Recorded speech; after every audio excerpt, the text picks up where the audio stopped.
à tous, nous nous retrouvons aujourd'hui pour cette 12e édition des webinaires dédiés au MJPM réalisés par l'AMGS et nous avons la grande chance aujourd'hui de recevoir le professeur Gilles Raoul-Cormeille qui va nous parler des limites de l'autonomie de la personne protégée.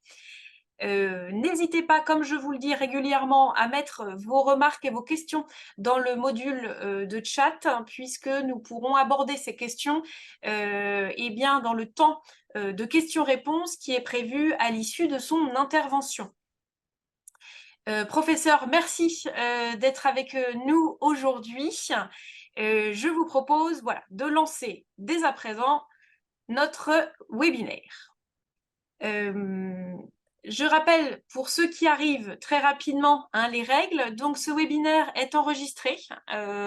Vous pourrez retrouver le film de ce webinaire d'ici quelques jours sur le site internet de la MGS et sur la chaîne YouTube de la MGAS. Vous pourrez donc le revoir, le re-revoir et le partager à vos collègues et confrères. Les questions que vous nous avez envoyées en amont, et il y en a eu un certain nombre, en partie seront traitées sur les questions de droit par l'intervention du professeur. Pour les questions liées plus à la pratique professionnelle, on pourra rediscuter d'un prochain webinaire sur ces questions, mais là, nous allons traiter vraiment des questions de droit aujourd'hui. Je vous rappelle évidemment les règles de courtoisie dans le module de chat et dans le module de discussion, que ce soit envers les intervenants ou bien évidemment entre vous. Je vais laisser quelques secondes la parole à Catherine Gaucher, qui est directrice du développement de la MGS, pour qu'elle vous salue au nom de la mutuelle. Écoutez, bonjour, désolée, j'arrive un peu en même temps que vous.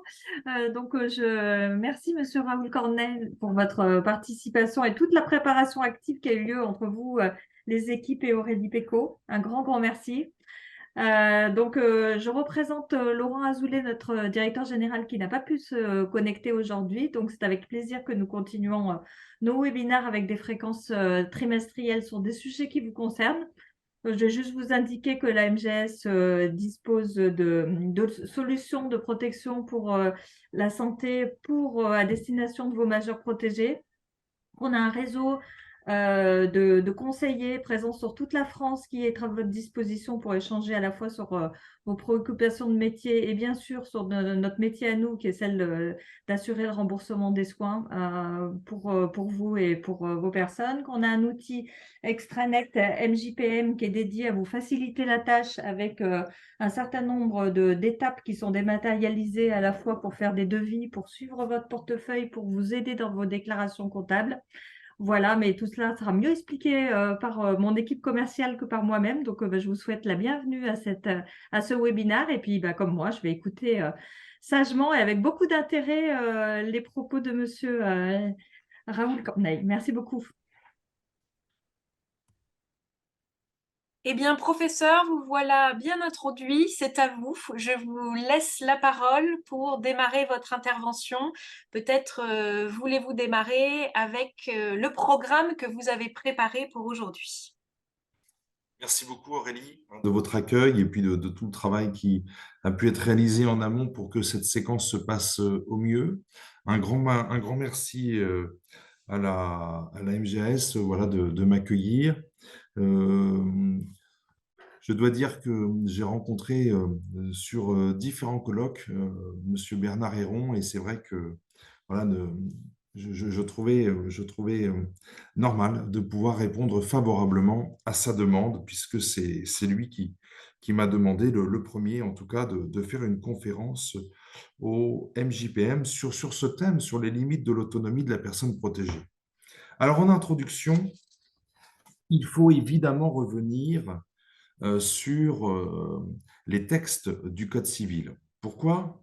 Pourquoi? Parce qu'on a beau changer la loi, il en reste toujours quelque chose d'avant.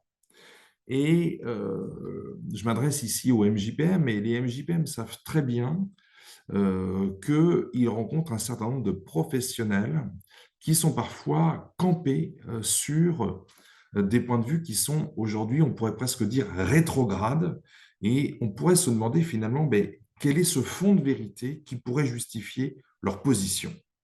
Alors, je voulais revenir par cette question, qui est le père du droit du majeur protégé? Voilà, il manque un mot là, qui est le père du droit des majeurs protégés? Ce n'est pas le problème du père du majeur protégé, c'est qui est le père du droit des majeurs protégés. Et je vous ai mis deux auteurs, Victor Marcadet et Charles de Molombe, tout simplement parce que j'ai la chance, en tant que professeur de droit en Normandie, de pouvoir vous dire que les deux positions extrêmes sur la protection juridique des majeurs au début du XIXe siècle étaient portées en Normandie, d'abord à Rouen par Victor Marcadet et ensuite par Charles de Molombe à Caen. Alors nous sommes en 1804, nous sommes à l'époque où, je vous rappelle, il y avait 100 articles sur la tutelle des mineurs et il n'y avait que 30 textes sur les majeurs protégés. Je vous rappelle qu'à cette époque-là, il y avait déjà deux mesures, l'interdiction et le conseil judiciaire. Et c'est très important de se souvenir de cela, parce qu'à l'époque aujourd'hui où on parle de mesures uniques de protection, j'avoue qu'il y a toujours eu dans la législation française au moins deux mesures, et que s'il n'y a pas une pluralité de mesures, on ne peut pas réaliser une individualisation de la mesure. C'était l'époque où les textes ne disaient pas grand-chose. Et justement, quand les textes ne disaient pas grand-chose, eh bien, comment allions-nous les interpréter? C'est là que Victor Marcadet a ce propos le plus ferme, le plus strict. Je le lis. Après l'interdiction, donc après l'interdiction judiciaire, l'individu est déclaré incapable d'avoir une volonté et le mariage qu'il contracterait même pendant un intervalle lucide serait radicalement nul. Donc vous le voyez, pour certains auteurs tels que Victor Marcadet, le majeur interdit, c'est-à-dire le majeur auquel s'appliquait cette tutelle des majeurs, eh bien lorsque la loi ne prévoyait rien, c'était un interdit. Et donc il ne pouvait pas se marier. Voilà. Elle est où l'autonomie du majeur protégé à cette époque? Dans la doctrine de Victor Marcadet, elle est nulle. Le majeur protégé est complètement représenté par son tuteur. Il ne peut véritablement plus faire d'actes personnels. À l'opposé, pourtant, Charles de Molombe, qui fut le très grand juriste canet, qui a été 60 ans avocat, qui a été 30 ans bâtonnier à Caen, qui a été plus de 40 ans professeur de droit à la faculté de droit de Caen, qui a été le prince de l'exégèse. Voilà ce qu'il nous laisse dans le volume 8 de son commentaire du Code Napoléon en 31 volumes. C'est qu'en effet, l'interdiction totale et absolue quand même ne serait plus une mesure de protection, mais constituerait elle-même, dans son exagération, une atteinte pleine de dureté et d'inhumanité aux droits les plus précieux du citoyen. Qu'y aurait-il en effet tout à la fois de plus inconséquent et de plus tyrannique qu'une loi qui déclarerait absolument incapable en droit de reconnaître un enfant, de se marier, de rédiger un testament, un individu qui serait en fait très capable de consentir à tous ces actes, qui l'en déclarerait incapable non point par l'effet d'une déchéance pénale quelconque, mais dans un but de garantie et de protection. J'aime beaucoup ce texte parce qu'il y a deux fois le mot protection. Et en fait, pour moi, Charles de Molombe est le père du droit des majeurs protégés. Il nous dit dans ce texte que quand la loi ne dit rien, quand la loi n'interdit pas à un majeur protégé de faire un acte, il peut le passer seul, pourvu qu'il soit lucide, pourvu qu'il soit sain d'esprit. Alors on pourrait se dire, mais ce texte, finalement, c'est notre actuel article 459, alinéa 1er du Code civil. Pas sûr.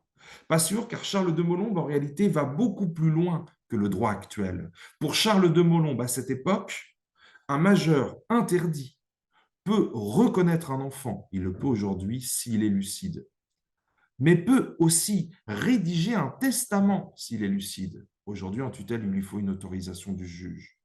Il peut se marier sans aucune autorisation.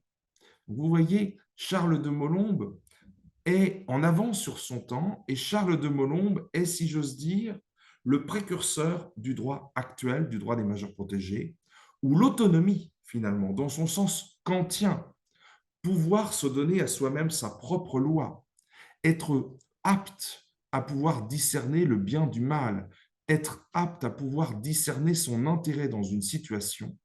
Dans son sens kantien, l'autonomie était déjà protégée par Charles de Molombe.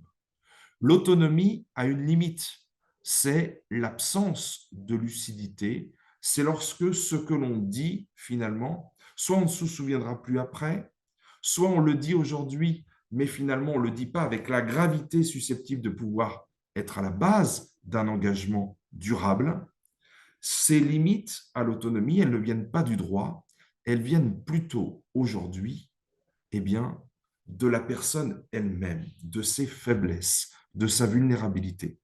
C'est pour ça que parmi les limites à l'autonomie, ou plutôt le moyen de renforcer l'autonomie d'une personne, il faut une mesure de protection juridique, mais si j'ose dire, bien conçue, bien interprétée. Alors, on passe maintenant à Carbonnier, on passe à la grande citation que nous a laissée Thierry Fossier de l'œuvre du doyen Jean Carbonnier, qui est à l'origine de la loi du 3 janvier 1968.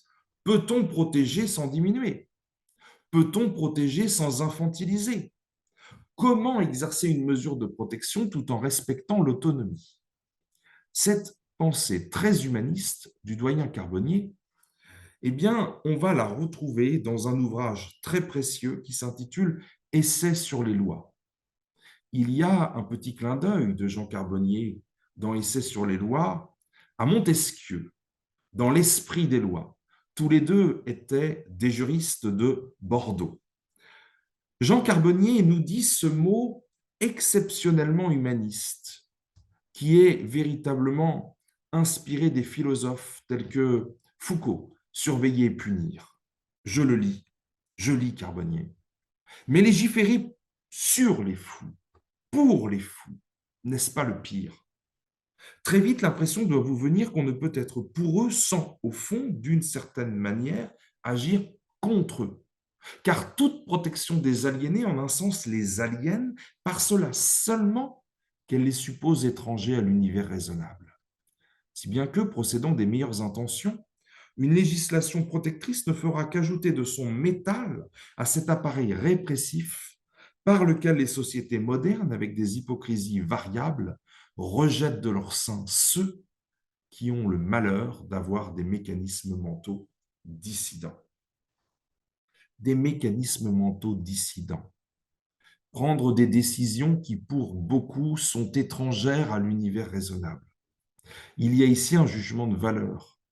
Il y a ici, par l'humanisme dégagé et la tolérance dégagée par le doyen Carbonnier, la volonté de comprendre ce qu'on a du mal à comprendre.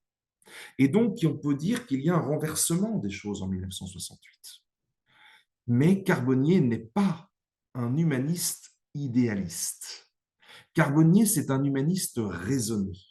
Et si on devait arbitrer De Molombe et Marcadet, quel serait le score selon la pensée du doyen Carbonnier? Ce ne serait pas De Molombe 10-0, 10-0 victoire contre Marcadet. Ce serait un score qui serait beaucoup plus serré. Car derrière ce grand humanisme de Carbonnier, il y a des législations, une législation qui finalement est très mesurée. Un grand pas en avant, c'est l'humanisme du doyen Carbonnier, et on va la retrouver après. On va trouver évidemment la tutelle, la curatelle, la sauvegarde de justice, c'est-à-dire des mesures qui sont moins pénalisantes. On va trouver un juge dédié, le juge des tutelles, dès 64 pour les mineurs, puis 68. On va trouver ce médecin inscrit sur la liste du procureur de la République. Très bien. On va trouver même ces formules, il est en tutelle, il est en curatelle. Carbonnier ne disait jamais sous tutelle, ne disait jamais sous curatelle. C'est une expression qui est venue de la pratique, mais jamais de la loi. Mais à côté de cette législation très humaniste, il y a, pour revenir sur les formules qui aujourd'hui sont le moyen de se poser la question de l'autonomie du majeur protégé dans la loi, quid du mariage, quid du testament, quid du droit de vote? En 1968, le majeur en tutelle est radié des listes électorales. En 1968, le majeur en tutelle ne peut plus rédiger de testament. En 1968, un majeur tutelle ne peut pas se marier sans autorisation du conseil de famille, spécialement réuni à cet effet. Ça veut donc dire que l'intérêt de la famille est plus grand que l'intérêt du majeur protégé. Et à cette époque-là, l'autonomie, elle est laissée en quelque sorte à la famille. Donc on voit bien en 1968 un grand pas en avant, mais un petit pas en arrière. Et donc l'autonomie, finalement, elle n'est venue, c'est ici qu'on peut passer à la page 8, elle n'est venue finalement qu'avec la loi du 5 mars 2007. Alors la loi du 5 mars 2007, merci Aurélie, on peut encore avancer. Voilà. L'avènement de l'autonomie, elle est venue avec la loi du 5 mars 2007. Et c'est la thèse de la métamorphose, parce que moi, je suis professeur de droit. Et je suis un professeur de droit qui s'est spécialisé en droit des majeurs protégés avec la loi du 5 mars 2007, comme d'autres, comme Ingrid Maria, comme David Noguero, comme Nathalie Peterka, comme Jean-Marie Plazy, qui, pour certains d'entre eux, travaillaient déjà le droit des majeurs protégés avant la loi du 5 mars 2007. Et pour moi, c'est la loi du 5 mars 2007 qui est véritablement une métamorphose. Une métamorphose, pourquoi? Parce que rapidement, quand on se rappelle ces 4 apports, eh bien, elle va pousser plus loin la philosophie humaniste du doyen Carbonnier. Elle va pousser plus loin la philosophie du doyen Carbonnier, d'abord parce que elle a bonifié la loi Carbonnier. Elle l'a perfectionnée. On a maintenu la curatelle, la tutelle, la sauvegarde de justice. On a maintenu le vocabulaire être en tutelle, être en curatelle, et non pas sous tutelle, et non pas sous curatelle. Je vous rappelle que le tuteur en botanique, c'est un bâton que l'on place à côté du pied de tomate pour élever le pied de tomate vers le ciel. Il ne s'agit nullement pour le tuteur de rabaisser, il s'agit toujours d'élever, garder cette image que le tuteur élève, le curateur élève. Il s'agit dans votre mission aujourd'hui de MJPM de sauvegarder les droits. Protéger, c'est sauvegarder les droits, c'est permettre de tisser du lien social. Et nous avons les organes qui sont là. Le juge des tutelles, le médecin inscrit. Évidemment, nous aimerions qu'ils aient plus de moyens, qu'ils aient plus de temps, qu'ils aient plus de compétences. Évidemment, je vous connais, vous, mandataire judiciaire à la protection des majeurs, et je sais combien les jugements qui vous saisissent sont souvent très peu précis. On aimerait qu'il y ait plus de temps, comme l'a dit Anne Caron d'Église, pour penser en amont la mesure. Néanmoins, on voit dans la législation que les progrès arrivent. Les progrès arrivent aussi dans la loi de 2007 avec l'anticipation, qui est le mandat de protection future. De ce point de vue, la loi est sans doute en avance de 50 ans ou d'un siècle, parce que nous sommes des latins et que pour nous, c'est la loi qui protège. Ce n'est pas à nous-mêmes d'organiser notre propre protection. Nous, Français, nous, peuple latin, nous aimons profiter du jour présent, carpe diem, et si nous acceptons de parler de la mort, nous n'acceptons pas de parler de notre propre finitude, de notre propre anticipation de la dépendance. Et pourtant, le mandat de protection future, ce serait le moyen pour chacun d'organiser sa propre protection. Ce serait un moyen finalement beaucoup plus humain d'individualiser sa propre mesure. Là où la loi du 5 mars 2007 va beaucoup plus loin dans le respect de l'autonomie, autonomie en se donnant sa propre norme et en se faisant un mandat de protection future, mais autonomie aussi en ayant un cadre de la protection de la personne. Article 457-1, dorénavant, le protecteur doit informer de ses droits le majeur protégé. Et on le sait, ce n'est pas seulement pour la protection de la personne, c'est pour tout. L'article 457-1 est véritablement une grande disposition. L'article 463 aussi, qui a introduit le rapport de diligence, le protecteur doit rendre compte au juge et pas seulement le saisir de difficultés. L'autonomie, le respect de la personne, le respect du droit des personnes n'aurait jamais été possible en 2007 sans la création du corps des MJPM. Vous êtes nombreux aujourd'hui à vouloir encore mieux connaître le droit, à être avide de l'évolution du droit, de la jurisprudence, à comprendre le cadre restreint de votre mandat. Cette professionnalisation est pour la plupart d'entre vous achevée. Elle était un rêve en 2007, elle est aujourd'hui, pour beaucoup que je connais, et que je considère véritablement comme étant de grands professionnels, elle est véritablement achevée. Pour d'autres, elle est en cours encore. Et je pense à tous ceux qui sont en train de se former et qui sont parfois un peu jeunes pour exercer ces métiers. Ce métier exige d'avoir été confronté à la misère et d'avoir été confronté à beaucoup de difficultés pour parvenir à comprendre par rapport à tel ou tel majeur comment comprendre telle ou telle de ces décisions. Carbonnier nous parle encore et il nous dit avec Foucault qu'il y a parfois certaines décisions qu'on peine à saisir, qu'il y a, comme il le dit si bien, des mécanismes mentaux dissidents. Alors, comment respecter la personne en cas de mécanisme mental dissident? Eh bien, c'est ici qu'il faut protéger les droits. Il ne s'agit pas d'accompagner n'importe quel projet, il faut l'accompagner dans le cadre légal. Tout ceci pour vous dire que cette loi du 5 mars 2007 est véritablement, j'allais dire, presque parfaite. Moi, je l'ai enseignée pendant des années, plusieurs fois par an, et je trouvais qu'on allait beaucoup plus loin que la loi du 5 mars 2007, la loi de 68, puisque quand même, l'article 415 nous dit que toute mesure doit respecter les droits fondamentaux, doit respecter les droits individuels, doit respecter la dignité humaine. La mesure a pour finalité l'intérêt de l'imageur protégé et elle doit, dans la mesure du possible, sauvegarder l'autonomie. Donc, voyez, la thèse de la métamorphose, la thèse du respect de l'autonomie est là, oui.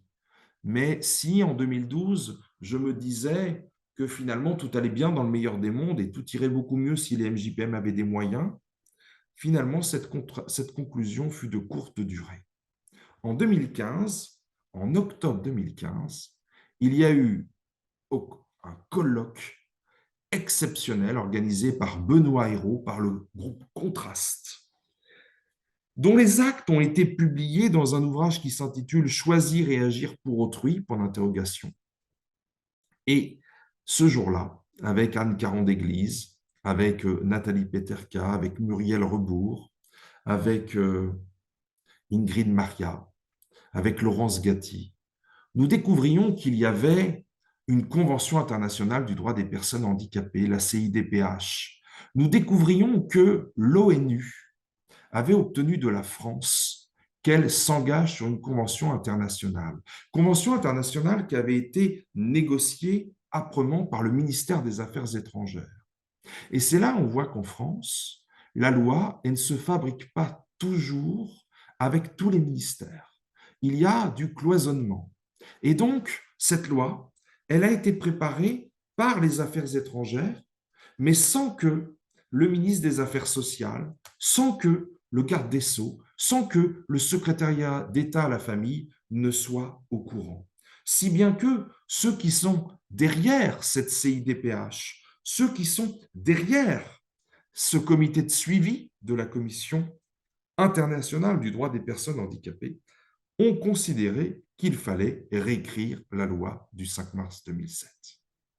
Le choc fut rude pour nous, professeurs de droit, parce qu'on s'est dit, mince, cette loi qu'on défend depuis 10 ans, cette loi qui promeut l'autonomie, finalement, on nous la présente comme étant l'antithèse de l'autonomie. Alors, qu'en est-il vraiment? Cette Convention internationale du droit des personnes handicapées, et là, on peut passer à la slide suivante, cette Convention internationale du droit des personnes handicapées, il y a eu plusieurs étapes. D'abord, en 2015, on l'a lu. Et surtout, on s'est arrêté à cet article 12.4, voilà, dont nous avons sur une slide suivante ce fameux article 12.4. On l'a page 11 et on pourra revenir en arrière. C'est cet article 12.4 qui a souvent été lu comme étant le texte devant justifier l'abrogation de la loi du 5 mars 2007. Ben non, nous, quand on le lit, on ne voit pas de problème. Ce texte, qu'est-ce qu'il nous dit? Il nous dit que les États parties doivent faire en sorte que les mesures relatives à l'exercice de la capacité juridique soient assorties de garanties appropriées et effectives pour éviter les abus. Très bien. Qu'ils doivent donner des garanties que les mesures relatives à l'exercice de la capacité juridique respectent les droits, la volonté, les préférences. très bien. Qu'il y ait un contrôle périodique et que ces mesures soient proportionnées, très bien, très bien. Mais tout ça, c'est la loi de 2007. Le respect des droits fondamentaux, le respect des libertés individuelles, le principe de nécessité, de subsidiarité, de proportionnalité, mieux le principe de probité avec les incapacités spéciales de jouissance, avec la prohibition de l'opposition d'intérêt pour éviter les abus et pour que la mesure soit proportionnée et qu'elle aille toujours dans l'intérêt de la personne. Oui, mais il y avait peut-être un hiatus, le respect de la volonté, le respect des préférences. Eh bien, il faut le dire, cette Convention internationale du droit des personnes handicapées souffrait d'une incroyable faiblesse. C'est qu'elle n'est pas d'application directe en France. La CIDPH n'est pas la Convention européenne de sauvegarde des droits de l'homme. La Convention européenne de sauvegarde des droits de l'homme, Rome, 4 novembre 1950, applicable sur le territoire depuis 1974, a un juge, la Cour européenne des droits de l'homme, à Strasbourg, qui condamne régulièrement la France. La CIDPH n'a pas de juge. Alors le juge français, que dit-il?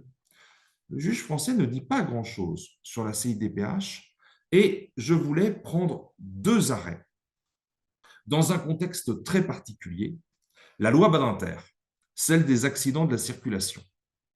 D'abord pour vous dire que en 1989, donc vous voyez, on est bien avant la loi de 2007, bien avant la CIDPH de 2007, quand un majeur en curatelle avait un accident de la circulation et qu'en tant que victime, il demandait à être indemnisé, est-ce que sa curatelle était prise en considération? Non. On lui disait, mais à vous de prouver que vous êtes une victime super privilégiée. Et qui sont les victimes super privilégiées en France dans la loi Badinter du 5 juillet 1985, article 3, alinéa 1, 2 et 3? Qui sont les victimes super privilégiées? Les personnes de moins de 16 ans, les personnes de plus de 70 ans et les personnes handicapées au sens de la loi Badinter, c'est-à-dire ayant 80% d'invalidité ou 80% d'incapacité. Donc, un majeur en curatelle n'était pas traité comme une personne handicapée. Donc, on le voit dans cet arrêt de la Cour de cassation du 7 juin 1989, finalement, le majeur en curatelle n'est pas protégé. Alors, est-ce qu'il faut le traiter comme une personne handicapée? Reprenons un second arrêt, reprenons l'arrêt du 6 mai 2021. Dans l'arrêt du 6 mai 2021, nous avons une personne handicapée. Et là, pour le coup, elle n'est pas majeure protégée, elle est handicapée. Et là, pour la première fois, la Cour de cassation va interpréter le droit français à la lumière de la CIDPH. Cet arrêt du 6 mai 2021, chers amis, doit être connu de vous, MJPM, parce que c'est le premier arrêt, le seul aujourd'hui, on est en 2023, où la Cour de cassation va interpréter la loi interne à la lumière de la CIDPH. On ne nous dit pas que ce texte est directement applicable, mais on interprète ce texte à la lumière des objectifs de cette convention. Ce n'est pas l'article 12, voyez, ce n'est pas l'article 12 qui est cité, ce sont les articles 1, 3 et 4, des articles extrêmement généraux. Et de quoi s'agit-il? Il s'agit d'une personne handicapée qui conduit un fauteuil roulant électrique et qui est renversée par une voiture. Elle est la victime de cet accident de la circulation. De deux choses l'une. Ou elle est victime conductrice, ou elle est victime non conductrice. Si elle est victime conductrice, parce que le fauteuil roulant électrique, c'est un moyen de transport, parce que le fauteuil roulant électrique a un moteur, parce que le fauteuil roulant électrique est un VTAM, un véhicule terrestre à moteur, alors elle est assurée et alors elle est considérée comme victime conductrice. Et donc, article 4 de la loi Badinter, on va prendre en considération sa faute. Elle circulait à vive allure sur une voie, elle a traversé la chaussée sans regarder, elle n'a pas respecté de feu rouge, elle a traversé une voie piétonne, elle a commis un certain nombre de fautes par rapport au code de la route. On va lui opposer ses propres fautes comme à tout conducteur pour diminuer le montant de ses dommages et intérêts. Ou bien on va considérer, parce qu'elle est handicapée et parce que ce fauteuil roulant électrique est sa prothèse, c'est-à-dire la continuation de son corps, on va considérer que c'est un piéton. Et donc, on va considérer qu'on ne peut pas lui opposer sa propre faute. On va considérer, article 3, qu'elle est une victime super privilégiée quand elle a entre 16 et 70 ans. C'est ce que nous dit la Cour de cassation dans cet arrêt du 6 mai 2021. Donc, on le voit, oui, la CIDPH a beaucoup d'importance aujourd'hui. La CIDPH est aujourd'hui un texte à la faveur duquel la Cour de cassation accepte de réinterpréter la loi. Mais il y a plus fort. Vous le voyez, c'est le point numéro 5. C'est le point numéro 6, la conclusion. C'est que la CIDPH a exercé une influence grâce à l'analyse militante de Mme de Vandas-Aguilar sur d'abord le défenseur des droits en 2016, sur le groupe Anne Caron d'Église en 2018 et sur le législateur finalement dans la loi numéro 2019-222 du 23 mars 2019. Oui, il y a eu un plus grand essor de la vulnérabilité, de l'autonomie des personnes vulnérables. C'est ce que nous allons voir maintenant. Partie 3. Alors, l'autonomie, elle a été extrêmement forte. L'autonomie, elle a été extrêmement forte sur 2 points. On va peut-être commencer, j'aurais dû, Aurélie, vous le dire, d'intervertir les deux, on le fera. On va d'abord traiter la vie familiale avant la santé. C'est plus facile. Comme on a traité la loi Badinter et que ce n'était pas si facile que ça, que c'était un peu technique, revenons sur quelque chose d'un peu plus facile. La loi du 23 mars 2019, elle a, pour ma part, je pense, achevé la loi Jean Hauser, Thierry Verret, Thierry Fossey.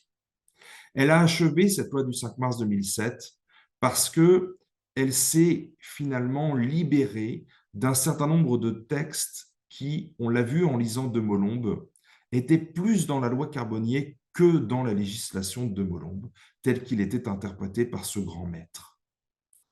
Pour le mariage, d'abord, on a supprimé l'autorisation à mariage en curatelle. On a supprimé l'autorisation à mariage en tutelle. Qu'est-ce que nous disait de Molombe?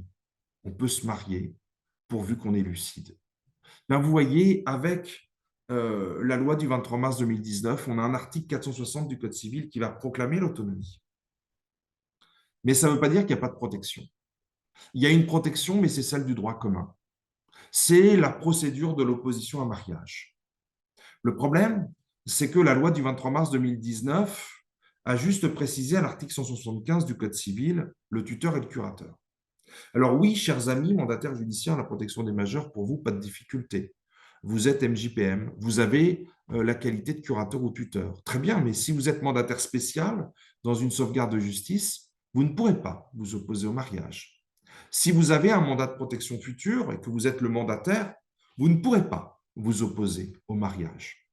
Et pourtant, on peut avoir un majeur protégé qui ne soit pas lucide, qui puisse être sous l'emprise de quelqu'un, qui puisse même avoir la maladie d'Alzheimer et qui puisse confondre, fêter ses 50 ans de mariage et célébrer un mariage. Moi, j'ai vu l'hypothèse où une personne d'Alzheimer croyait fêter ses 50 ans de mariage avec son mari, alors qu'en réalité, elle allait épouser son jardinier.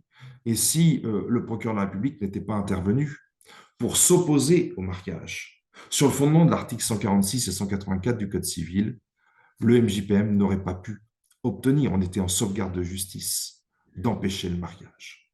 Donc, on le voit sur ces cas-là, je vous invite véritablement à travailler avec la famille, vous MJPM, ou à travailler avec le procureur de la République quand la famille est défaillante. Mais voilà, le texte n'est pas forcément encore bien écrit. C'est à l'article 175 du Code civil. Derrière le mariage, il y a le contrat de mariage. Parfois, sur le contrat de mariage, on a voulu mettre un texte, l'article 1399. Il n'est pas dit que ce texte puisse être facilement mis en œuvre. Un contrat de mariage, il faut l'accord des 2 époux. Et si l'autre époux ne veut pas signer le contrat de mariage, ce n'est pas le juge des tutelles qui va l'y forcer. Deuxième terrain de l'autonomie, le divorce. il n'est plus nécessaire en tutelle de demander une autorisation au juge pour divorcer. On continue d'avoir la représentation du tuteur, oui, mais c'est pour sécuriser la procédure. En curatelle, on continue d'avoir l'assistance du curateur, mais c'est pour sécuriser la procédure. Car la décision de divorcer sera prise par le majeur protégé. Dans un nouveau divorce qui lui est ouvert, comme pour tout le monde, le divorce accepté. Donc le divorce accepté, le divorce où on manifeste son consentement pour accepter le divorce accepté, c'est véritablement un nouveau champ de l'autonomie du majeur protégé. En revanche, c'est l'article 229-2 deuxièmement, c'est l'article 249-4. Je le regrette, on continue d'interdire aux majeurs protégés de divorcer par consentement mutuel. Je le regrette pour 249-4, parce qu'on aurait pu faire un consentement mutuel judiciarisé, avec une homologation du JAF. Je ne le regrette pas pour 229-2, parce que peut-être que sans juge, il n'est pas sûr qu'il faille laisser entre les mains de 2 avocats et d'un notaire le divorce d'un majeur protégé. Enfin, pas sûr. Et pourquoi pas? Et pourquoi pas? Ce sont des auxiliaires de justice. Mais on le sait bien, et tous ceux qui ont divorcé ou accompagné un divorce savent très bien qu'un divorce par consentement mutuel, c'est le moyen, finalement, de tout travailler dans la même convention. La protection de la personne, la protection des biens, et puis le sort des enfants, le sort des biens des enfants, le sort des économies des enfants. Quand on part sur un divorce contentieux, ça va durer combien d'années? Est-on sûr que ce soit dans l'intérêt du majeur protégé que de lui refuser ce divorce complètement amiable? On voit, l'autonomie, c'est toujours une affaire d'arbitrage. Et peut-être que sur ce point, on pourrait repenser les choses dans quelques années. Enfin, il y a le PACS. Pour le PACS, plus d'autorisation à PACS dans la tutelle. Mais il y aura toujours de l'assistance du partenaire par le curateur ou le tuteur pour la convention. Est-ce que le tuteur a un rôle à jouer, un rôle qu'il n'aurait pas dans le divorce? Oui, relisez l'article 462 du Code civil. Il permet au tuteur de prendre l'initiative de la rupture. Alors là, vous le voyez, dans le respect de l'autonomie, c'est une belle question qu'on se pose.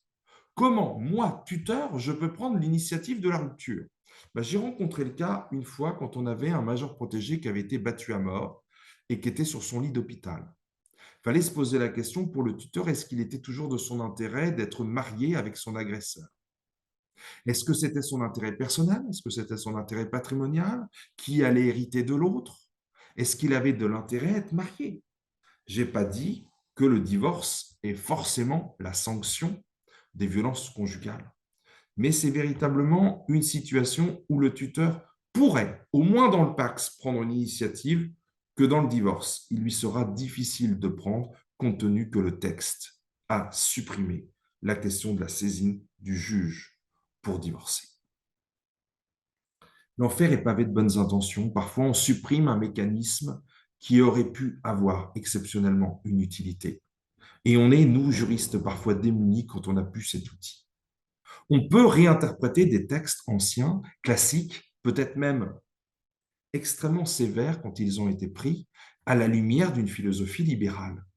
Ce n'est pas le texte finalement qui est le plus important, c'est la philosophie avec laquelle on le lit, et nous, praticiens, avec laquelle on s'autorise finalement à faire prévaloir l'esprit sur la lettre.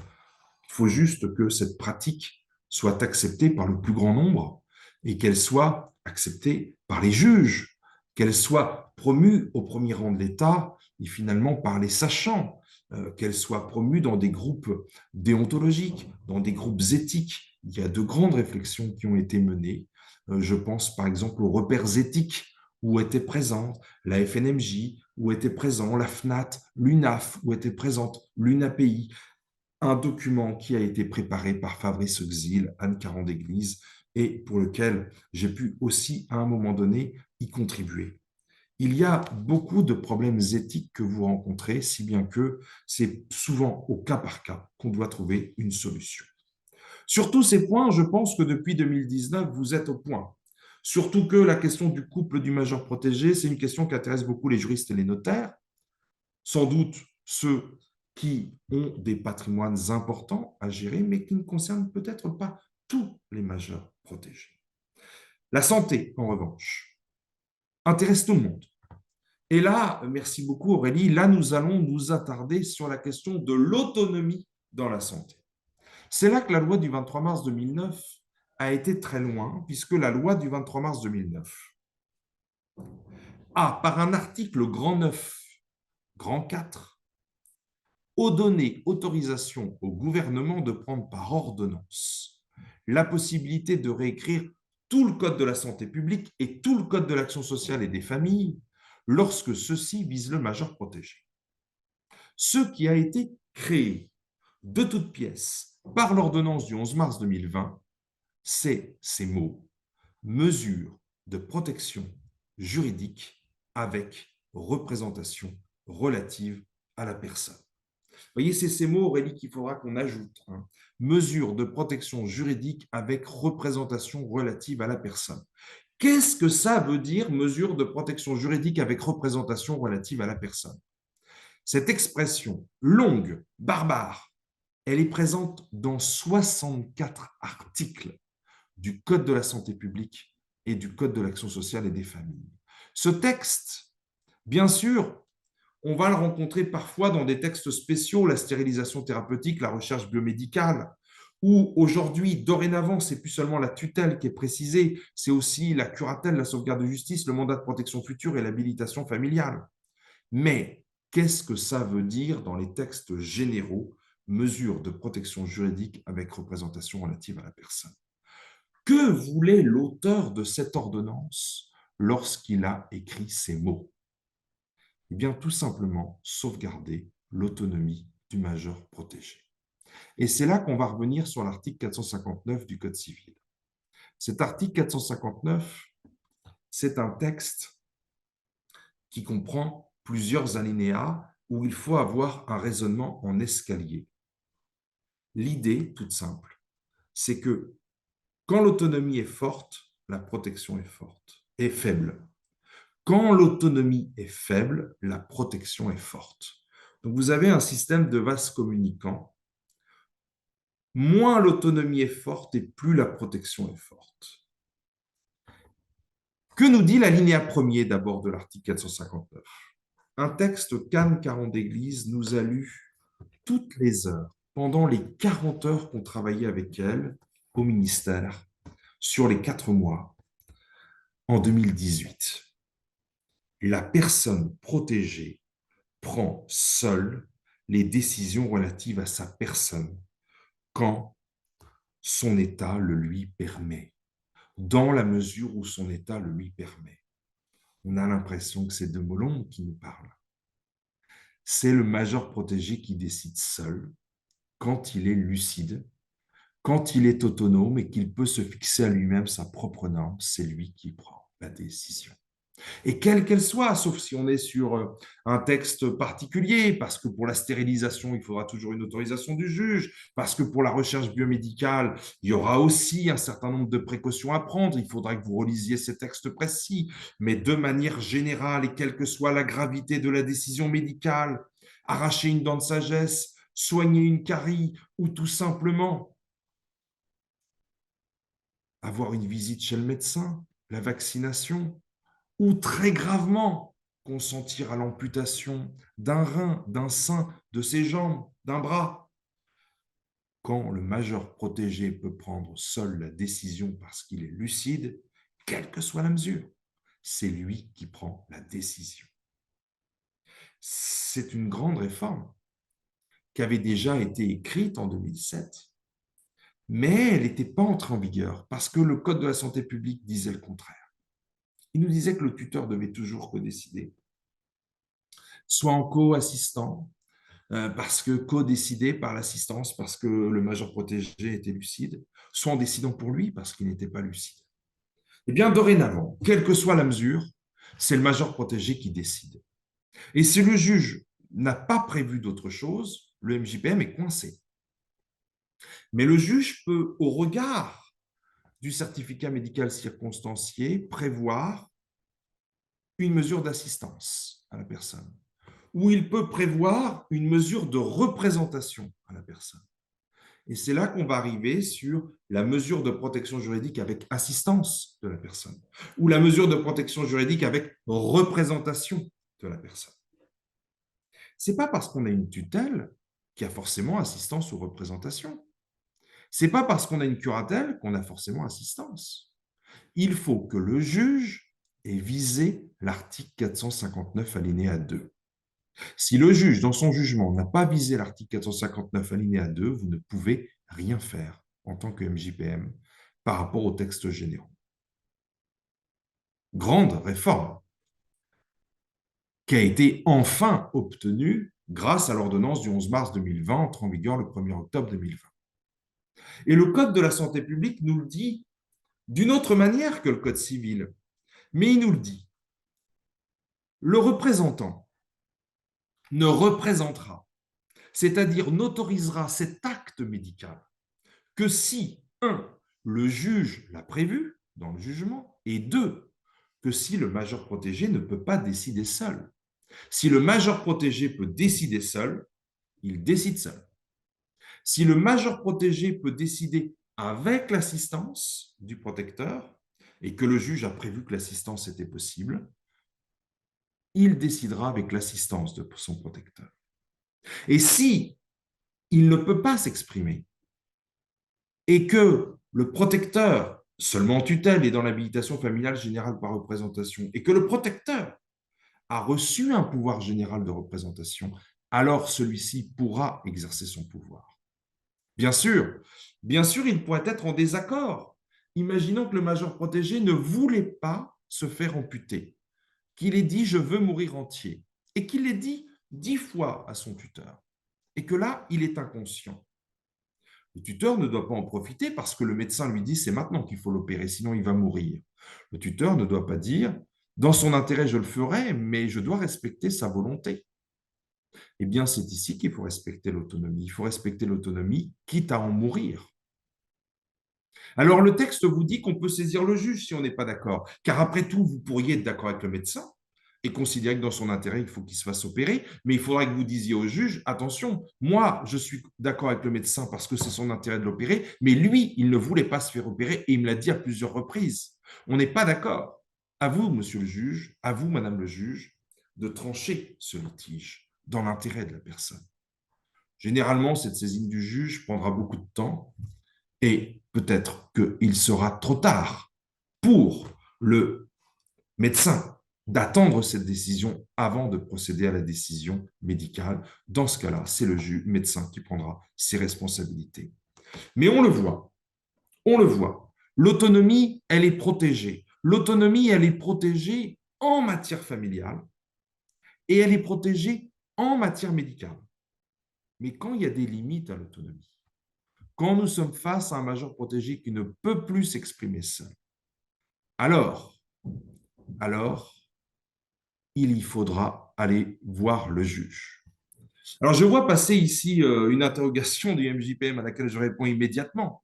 Je parle de l'article 459 alinéa 2, cher mandataire judiciaire à la protection des majeurs. Je ne parle pas de l'article 459-2 qui est relatif à la résidence.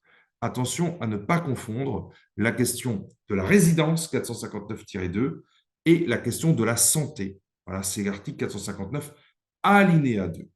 D'accord? Alors, j'en profite, merci de m'avoir mis sur le chemin de l'article 459-2 les questions de la résidence, les questions du logement, les questions relatives à l'entourage du major protégé posent souvent de grandes questions sur l'autonomie. Voici un major protégé qui vit en concubinage et le concubin du major protégé reçoit tous les week-ends les enfants du seul concubin du major protégé. Et ces enfants viennent faire la fête avec d'autres. Ils prennent la carte bleue du major protégé quand il en a une, ou son chéquier, ou ils vident le frigo. Ils cassent des choses, ils l'empêchent de dormir. Et voilà un major protégé qui est extrêmement perturbé. Le tuteur, le curateur s'en aperçoit. Il sait la raison de ces perturbations.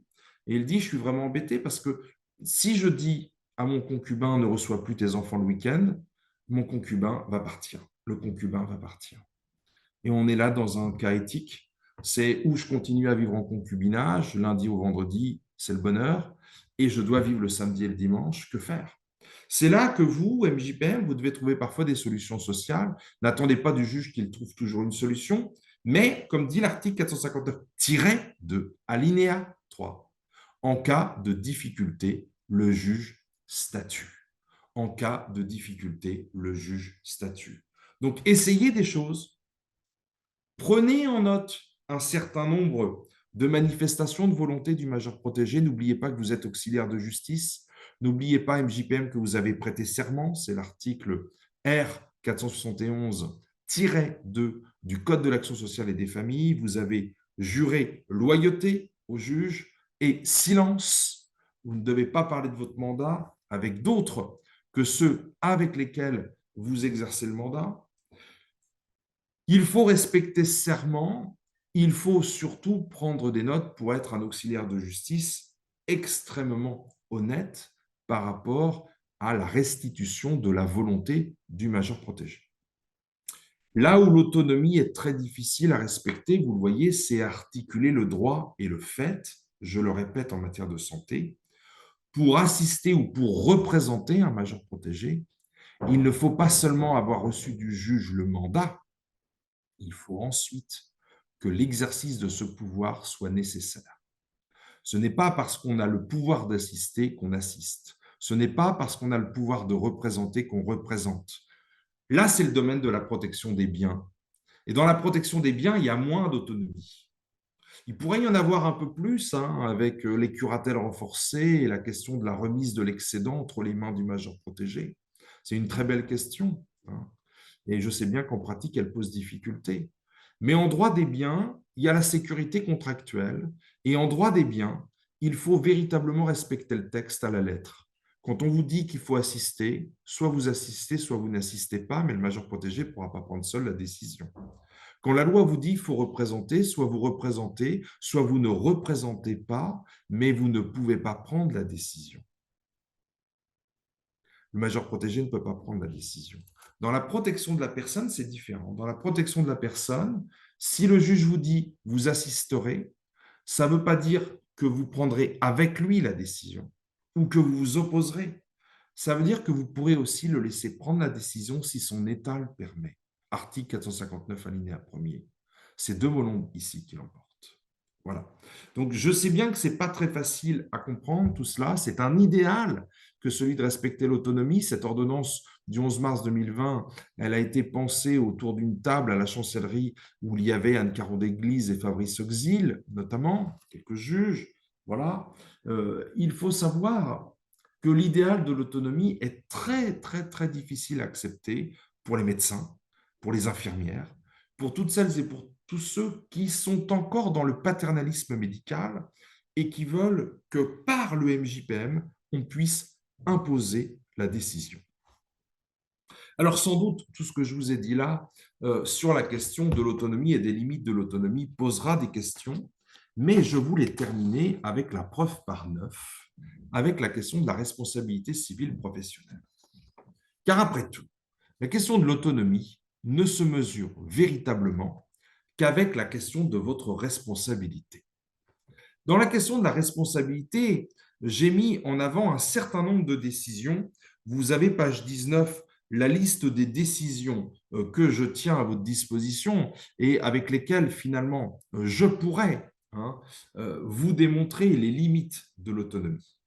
J'ai décidé de faire un focus. D'abord, on va revenir, je vais prendre quelques minutes sur le premier arrêt, l'arrêt du 27 février 2013. Merci Aurélie. Cet arrêt du 27 février 2013, il a plus de 10 ans aujourd'hui. Vous le connaissez tous. Pour certains, c'est un arrêt qui vous a fait trembler parce que c'est un arrêt extrêmement mal rédigé.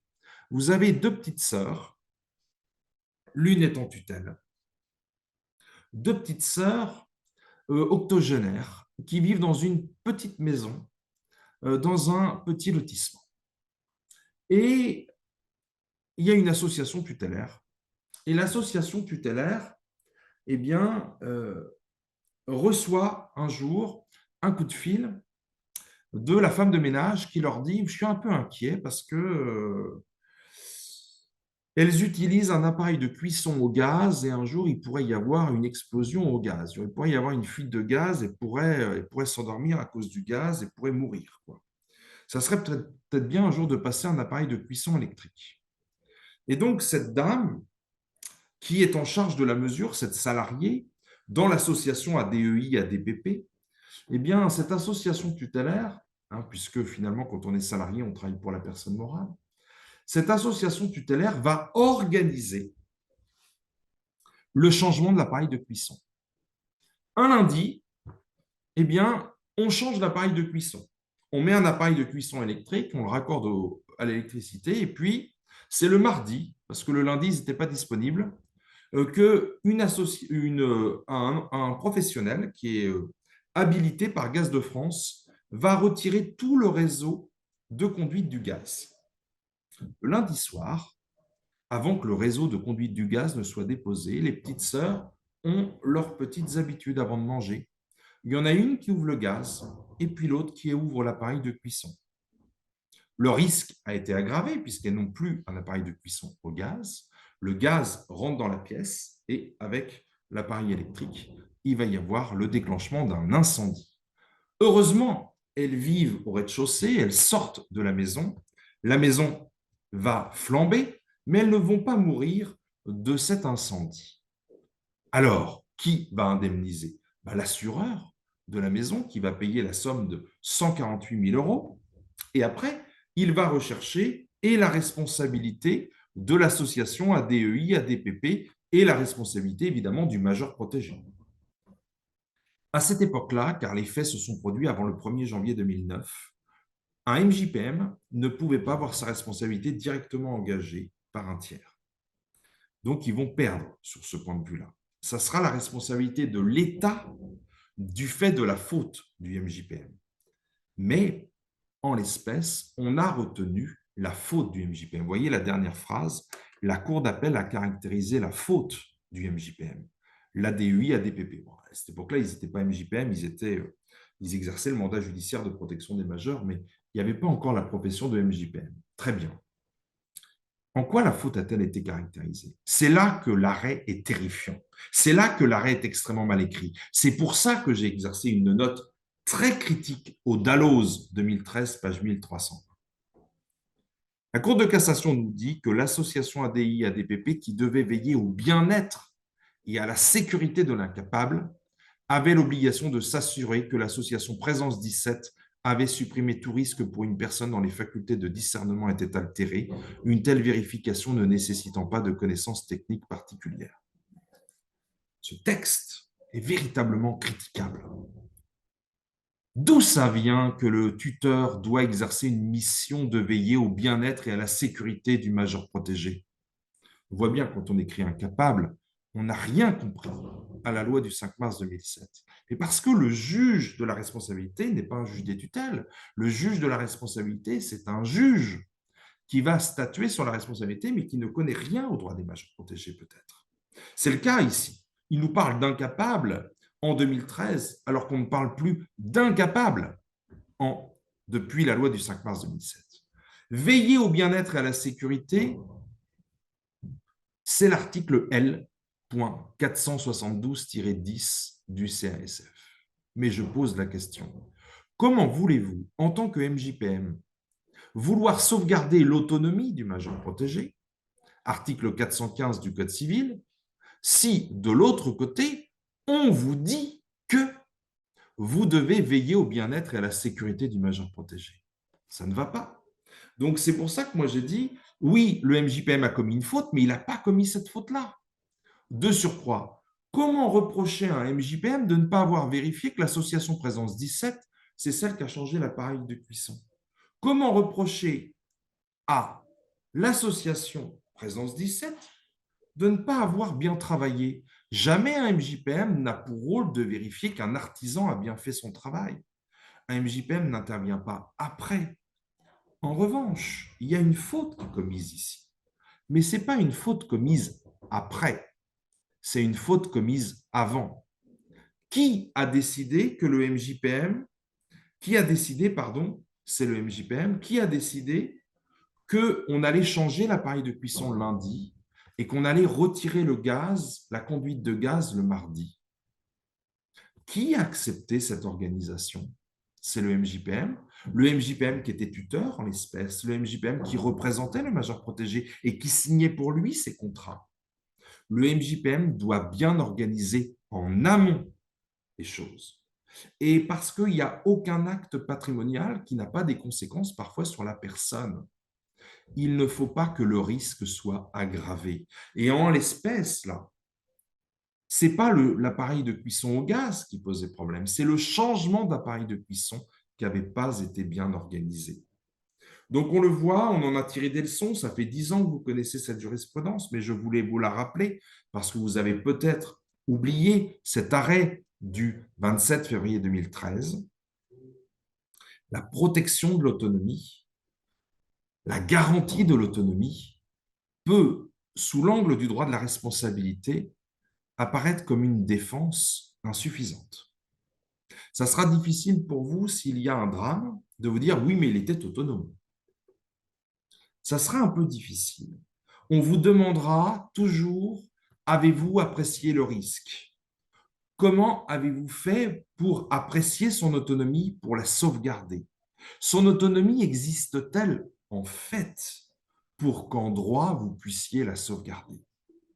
Cette autonomie doit toujours être interrogée et vous êtes toujours là pour saisir le juge d'une demande en révision à la baisse comme à la hausse pour dire que la mesure ne peut plus être individualisée parce que le mandat ne correspond pas à la situation. Cet arrêt n'est pas le seul, mais il y en a d'autres.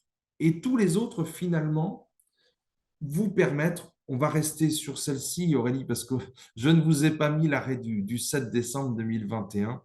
Je vais vous le raconter comme celui-ci, et puis je le tiendrai à votre disposition s'il vous intéresse. 7 décembre 2021. Un arrêt qui nous montre que depuis 2013, en effet, les juges ont compris que l'idéologie de l'autonomie était quand même forte dans la loi du 5 mars 2007. Alors, de quoi s'agit-il dans cet arrêt de la Cour d'appel de Caen du 7 décembre 2021? Les faits de l'espèce. Vous avez une dame dans la Manche qui vit chez elle et s'inquiète beaucoup son fils et son gendre, qui se disent, elle part en balade, elle fait des fugues, j'aime pas le mot, évidemment, elle fait des fugues et elle rentre tard le soir, elle rentre trop tard le soir.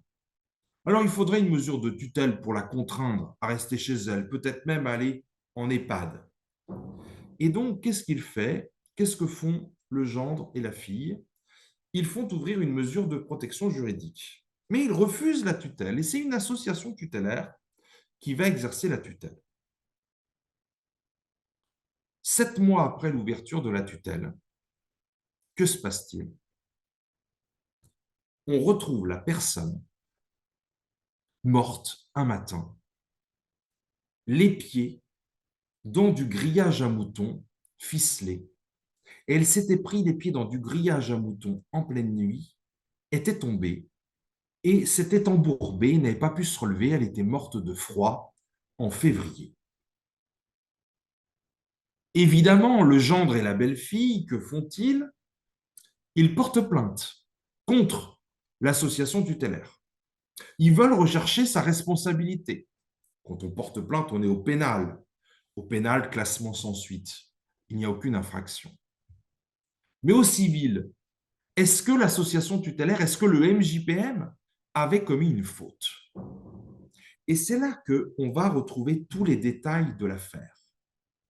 Pendant 7 mois, il y a eu une visite tous les mois du MJPM pour évaluer l'autonomie de la personne. À de nombreuses reprises, les 2 salariés de l'association tutélaire ont noté que la personne était autonome chez elle, qu'elle était heureuse chez elle, heureuse de son autonomie, heureuse de son logement individuel, que sans doute, elle était un peu fatiguée, que sans doute, parfois, elle ne percevait pas toujours le danger. Oui, il y avait un risque. Et à différentes reprises, eh bien, il réévalue ce risque.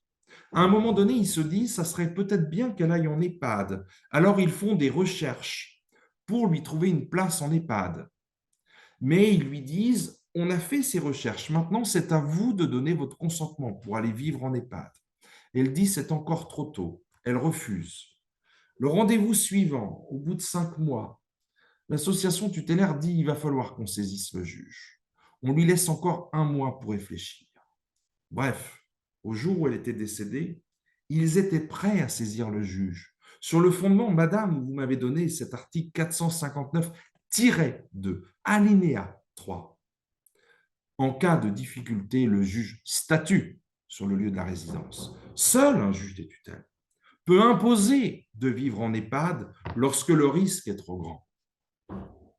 En l'espèce, le MJPM avait évalué l'autonomie, avait réévalué l'autonomie, avait engagé une démarche pour un accueil en EHPAD qui soit réaliste, conforme bien, à ses préférences et surtout dans une contrainte qui soit modérée, raisonnable.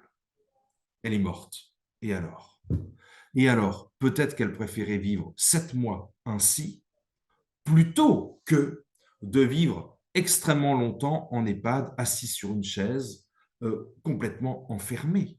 Il y a beaucoup de personnes âgées qui ne veulent pas vivre en EHPAD et on peut les comprendre. Tout cela pour vous dire que cet arrêt de la Cour d'appel de Caen du 7 décembre 2021 ne retient pas la responsabilité de l'association tutélaire et souligne en revanche que la fille et le gendre qui étaient informés de ce risque et qui n'en avaient pas informé le MJPM sont mal fondés à se plaindre de ce risque. La gendarmerie a communiqué l'enregistrement quand un beau matin, la gendarmerie leur a annoncé le décès de leur mère ou belle-mère. Ils ont dit ah ben, il fallait bien que ça arrive depuis le temps qu'elle faisait des fugues la nuit. Donc non, on ne peut pas, quand on est une famille, compter sur un MJPM et pour un juge pour exercer une contrainte sur un majeur protégé. C'est sur ces mots que je voulais terminer la conférence pour vous dire que l'autonomie, elle est quand même portée par la protection juridique des majeurs. Mais quand il existe des limites à l'autonomie, il faut bien faire avec. Alors en conclusion, voilà, il y a ce texte de Gaston May qui a été écrit en 1913 et que je trouve toujours d'actualité et qui nous montre qu'en 1200 ans de droit romain, finalement, l'évolution de la protection juridique des majeurs est à peu près la même qu'aujourd'hui, depuis 2 siècles. Parmi les personnes sui generis, il en est que la faiblesse du développement intellectuel, conséquence de certains troubles mentaux, rend incapable de gérer leurs biens. Ces personnes ont une intelligence et une volonté, mais pas assez fortes pour se rendre compte des conséquences que leurs actes peuvent avoir sur leur patrimoine. Aussi les soumettons à une sorte de pouvoir qui n'est pas une puissance véritable, c'est pas la puissance paternelle, c'est pas la puissance du père de famille, mais qui en tient lieu. On parle parfois d'autorité tutélaire. De là, de cette autorité, la tutelle et la curatelle, il y a une division des personnes. Et au début, en droit romain, on ne voyait que des mesures de défiance qui étaient prises dans l'intérêt de la famille, parce qu'on craignait que par impéritie, ces personnes ne compromettent le patrimoine qu'elles avaient recueilli dans la succession paternelle et qu'ainsi elles ne portent atteinte aux droits éventuels de la famille civile appelée à leur succéder. Il a fallu du temps pour que cette considération étroitement intéressée fit place déjà en droit romain à une idée plus humaine. Cette protection humaniste due par la société aux incapables a libéré une nouvelle conception de la protection juridique des majeurs. Et cette nouvelle conception, se combinant avec l'ancienne, a transformé le caractère de la tutelle et de la curatelle en introduisant des garanties protectrices auxquelles le droit ancien n'avait pas songé. Il faut garder à l'esprit, car je suis sûr que ces mots peuvent peut-être vous rassurer, mais peuvent peut-être aussi vous angoisser sur certaines situations éthiques dont nous ne trouverons pas ensemble la solution, c'est de dire que notre matière reste traversée par 2 idéologies incompatibles entre elles. La défiance d'abord, et puis l'humanisme ensuite. Voilà, je vous remercie beaucoup de votre conclusion et il nous reste à peu près petite demi-heure pour pouvoir échanger. Chère Aurélie, feu à volonté, je suis prêt à recevoir les questions. Très bien. Alors, je vous remercie encore hein, pour votre intervention. On a eu quelques questions pendant votre intervention, donc ou des remarques, donc je vais vous les lire. Et puis, n'hésitez pas hein, pour les autres à indiquer vos remarques. On a quelqu'un qui nous dit, si nous avons une mission de représentation, mais qu'une assistance peut suffire ou est nécessaire, on assiste ou on représente, puisque nous avons une mission de représentation. Alors, c'est ici qu'il faut véritablement revoir votre jugement. Et j'ai vu passer un certain nombre de points, deux possibilités. Soit votre jugement est à la page, c'est-à-dire que votre jugement vise l'article 459 alinéa 2. Et là, je vais répondre à votre question, Ali. Soit votre jugement ne vise pas l'article 459 alinéa 2, et c'est un autre problème. Quand le jugement vise l'article 459 alinéa 2, c'est très simple. Vous allez exercer votre mission dans la double limite de l'autonomie du majeur et du pouvoir du juge. Si votre pouvoir, c'est la limite, c'est l'assistance, il ne faut pas aller au-delà de l'assistance, vous ne pouvez pas.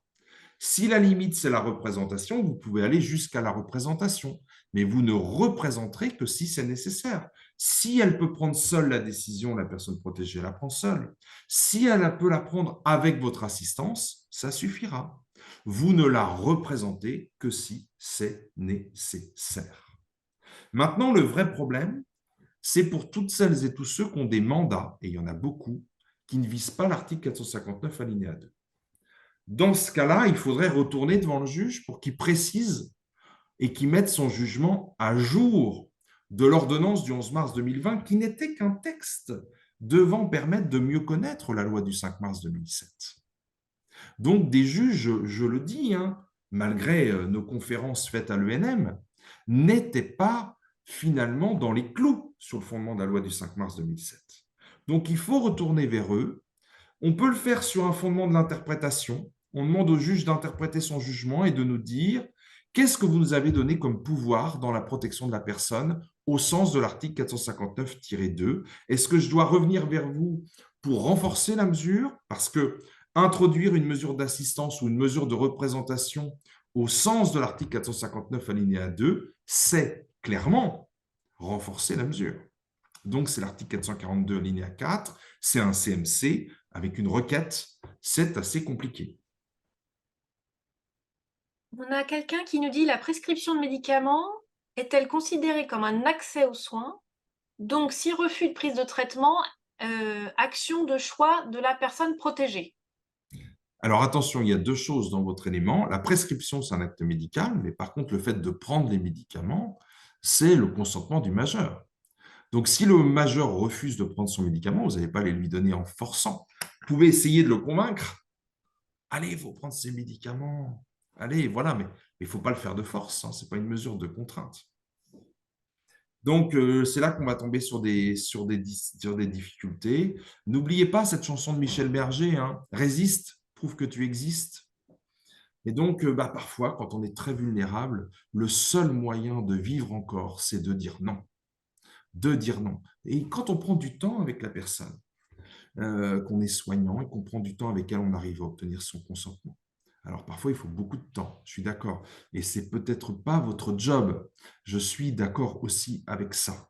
Donc c'est là qu'il faut arriver à trouver qu'il y a un entourage auprès de la personne à protéger pour essayer finalement de lui faire entendre raison, mais on peut comprendre que la déraison soit respectable.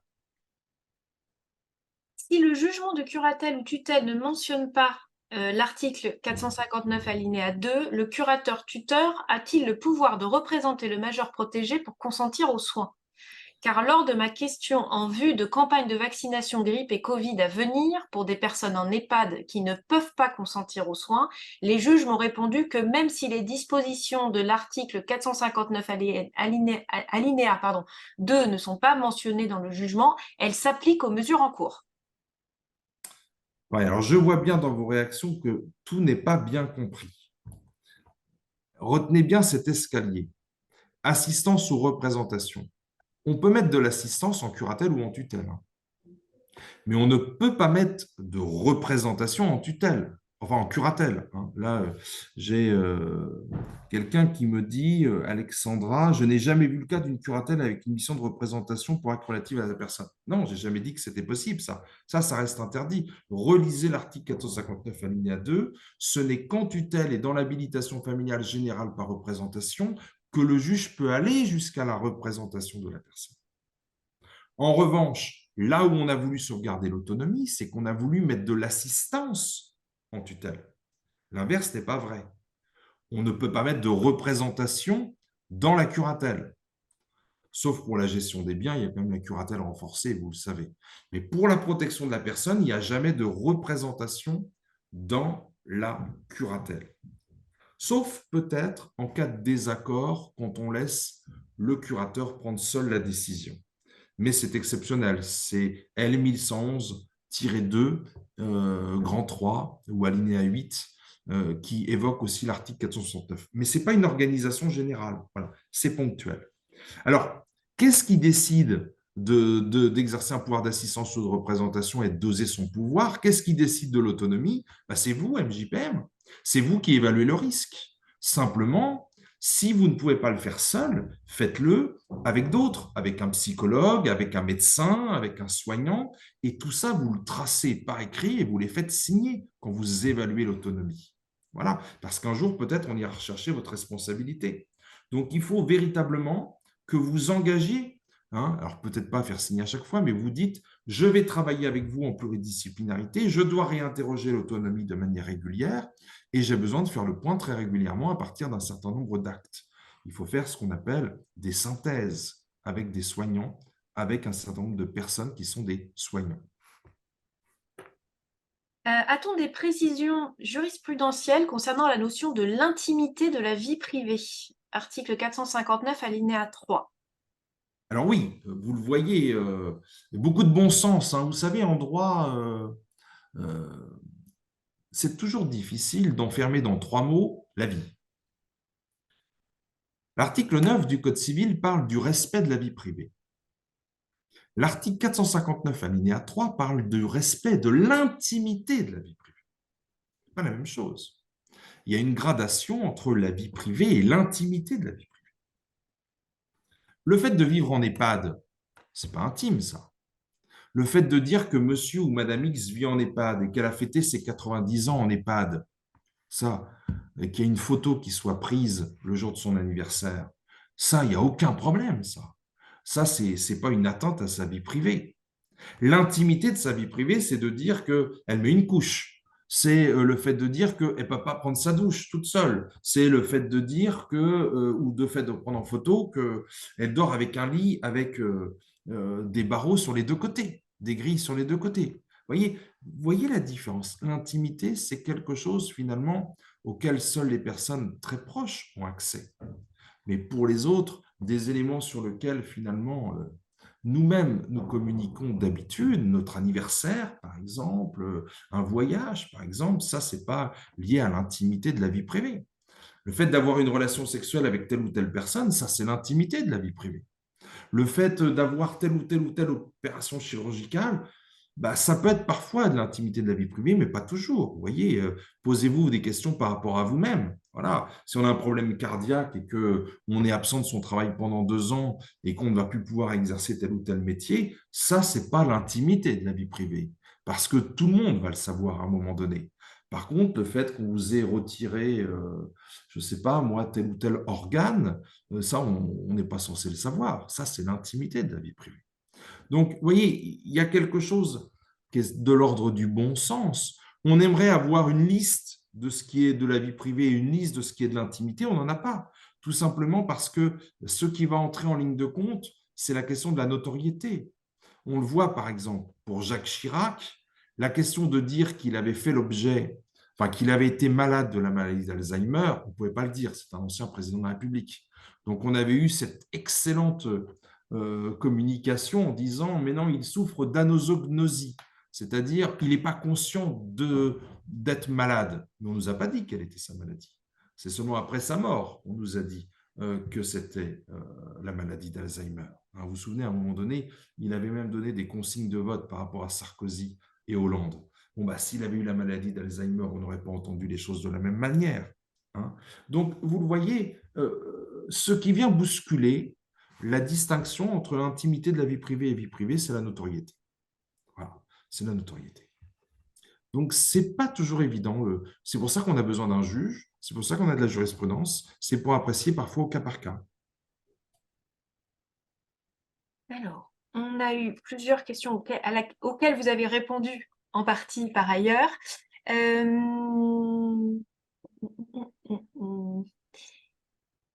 Je dis déjà merci à tous les MJPM de leurs questions. Hein, on essaiera de toutes les reprendre, vous me Oui, les transmettrez. On fera un une EHPAD nous petite demande de consentir à la mise en place d'une contention barrière de lit pour l'une des personnes âgées en tutelle avec représentation à la personne. Doit-on autoriser cette contention au sens de l'article 459 alinéa 2? Alors voilà, là, Laurie, merci, votre question est extrêmement bien posée. D'abord, vous voyez cette contention. Vous l'avez bien vue. C'est une contention. Donc, c'est un acte grave. Donc déjà, la première question qu'il faut se poser, c'est et la personne elle-même, qu'est-ce qu'elle en pense? Voilà. Est-ce qu'elle s'oppose ou est-ce qu'elle dit oui? Reprenez l'article L 1111-8. L 1111-4, pardon, alinéa 8. Qu'est-ce qu'il vous dit? Il vous dit que vous devez toujours exercer ce pouvoir d'assistance ou de représentation dans le respect de la personne. Si elle vous dit oui, je consens, bon, bah, dans ce cas-là, vous n'avez pas besoin de le faire à sa place. Si c'est en discutant avec vous qu'elle comprend que parfois elle est tombée, dans ce cas-là, vous allez décider avec elle. Mais si elle ne veut pas, alors dans ce cas-là, pourquoi ça serait à vous de le faire? Si elle ne veut pas, vous n'avez pas le pouvoir d'aller contre sa volonté. Donc, vous allez aller devant le juge et vous allez dire, je suis face à une difficulté. Voilà. Elle ne veut pas de cette mesure de contention et moi, j'ai compris que dans son intérêt, il le fallait. Mais il y avait une de vos consoeurs qui nous a dit, oui, mais l'article 459, alinéa 4, il parle de danger. Bien sûr, si on est face à un danger, c'est-à-dire un risque qui est très élevé, il ne faut pas confondre le risque et le danger. Si déjà dans la journée, cette personne est très agitée, si déjà dans la journée, cette personne n'arrive pas à prendre ses repas sans être maintenue sur sa chaise, dans un fauteuil avec une corde, sinon elle tombe en avant ou elle tombe sur son assiette. Donc il faut vraiment regarder toute la situation. Si vous avez des éléments qui montrent que le risque est très fort, là vous pouvez, sur le fondement de l'article 459 alinéa 4, c'est une mesure liée à un danger. Mais comme c'est attentatoire à la liberté individuelle, à la dignité humaine, je pense même la contention, vous ne pouvez pas le faire durablement sans interroger le juge. Voilà. Alors, je ne sais pas si Laurie, j'ai répondu à votre question, mais vous voyez, vous avez un spectre ici. Il faut mettre dans le spectre la volonté, il faut mettre dans le spectre l'appréciation du risque, il faut mettre dans le spectre ce que nous disent tous les soignants au quotidien dans sa vie, à différents moments de sa vie, la prise des repas. Est-ce que par rapport à tel ou tel médicament, elle est agitée ou pas agitée? Si elle ne risque pas de tomber son lit ou si son risque est de 1 sur 10, pas de contention. Si le risque est de 9 sur 10, là, oui, contention. Voilà, avant même de saisir le juge, c'est 459 alinéa 4. Vous avez des textes qui vous le permettent. Mais attention, ça ne doit pas devenir automatique. Il ne faut pas le faire comme ça sans se poser de questions. Il y a un large spectre d'indices à interroger. Quid des directives anticipées pour promouvoir l'autonomie et ses limites dans la mise en œuvre et le respect des volontés? Alors, on assiste à une dérive, en fait. Hein. Très belle question, hein, mais on assiste à une dérive. Les directives anticipées, elles étaient voulues au tout début, dans la loi du 22 avril 2005, pour consentir à un acte de soin pour mourir plus tôt. Elles n'étaient pas là, les directives anticipées, pour mourir plus tard. Et elles n'étaient pas là, les directives anticipées, pour dire respecter mes voeux. Hein. Alors maintenant, en effet, clairement, quand la personne a des choses à vous dire alors qu'elle peut encore s'exprimer, oui, faites-lui écrire tout cela. Dans le DIPM, faites-lui écrire tout cela. Et puis après, vous prendrez ça en considération dans l'appréciation des risques. En psychiatrie, l'adhésion aux soins du majeur est demandée, mais un majeur en rupture de soins refuse d'être soigné. Il n'y a pas forcément de danger, mais c'est un majeur qui délire. Doit-on accepter son refus de soins? Oui, sauf si on est en soins hospitalisés sans consentement. Et là, on a un arrêt du 5 juillet 2023 de la Cour de cassation qui nous dit que même en curatelle, une personne hospitalisée sous contrainte, on met le sous parce qu'il y a de la contrainte, là, clairement, elle peut saisir seule le JLD. Donc oui, tant qu'il n'y a pas de contrainte, on doit respecter les refus. Et vous devez faire un travail à côté pour essayer de l'accompagner, pour essayer de lui faire entendre raison, mais si elle ne vous entend pas, c'est comme ça. La mise en place d'un moyen de contraception dans le cadre d'une mesure de protection avec représentation de la personne. Est-ce que le tuteur doit donner son autorisation? Il s'agit d'un choix strictement personnel. Ben non, il y a la réponse dans votre question, madame. La contraception, voilà, on est dans un texte où on ne vise pas directement 458 du Code civil, mais c'est un droit strictement personnel, donc vous n'avez rien à dire. C'est bien que vous en soyez informé. Si on est dans une mesure de protection juridique avec représentation relative à la personne, sans doute une tutelle avec 459 alinéa 2, vous devez en être informé, mais vous allez respecter son choix. Si une personne en curatelle se met en danger en prenant le volant sous l'effet des médicaments et de l'alcool, sommes-nous dans la légalité de récupérer les clés et les documents nécessaires à l'utilisation du véhicule en attendant que la personne consulte un médecin agréé de la préfecture à notre demande? Exactement. Là, il y a 2 points. Alors, sur le premier point, vous pouvez agir sur 459 alinéa 4 dès qu'il y a un danger. Attention, hein, j'ai dit un danger, hein, c'est un risque très élevé, hein, ce n'est pas un petit risque. Hein.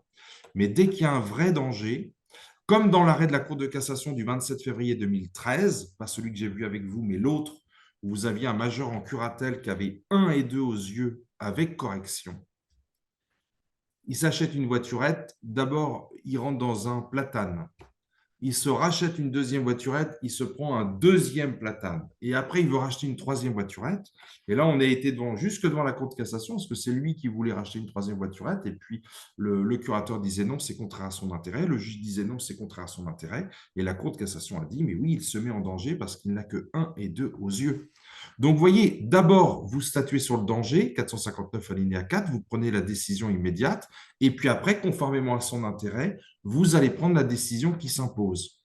Clairement, sur une mesure aussi attentatoire à la liberté individuelle que de retirer une autorisation administrative, celle du permis de conduire, pour moi, il faudrait l'autorisation du juge. Quelqu'un nous dit, pour moi, notre responsabilité se place sous l'article 457-1 sur l'information. Oui, mais ce n'est pas un texte sur la responsabilité, mais c'est vrai que la question de l'information, relisez-le, Yann-Éric, vous avez vu que ce n'est pas une obligation d'information, c'est la première fois que le législateur parle d'une information sans parler d'obligation d'information. Ce n'est pas un texte sur la responsabilité, c'est un texte qui permet de caractériser un manquement. Il ne faut pas confondre les conditions de la responsabilité avec le fondement lui-même de la responsabilité.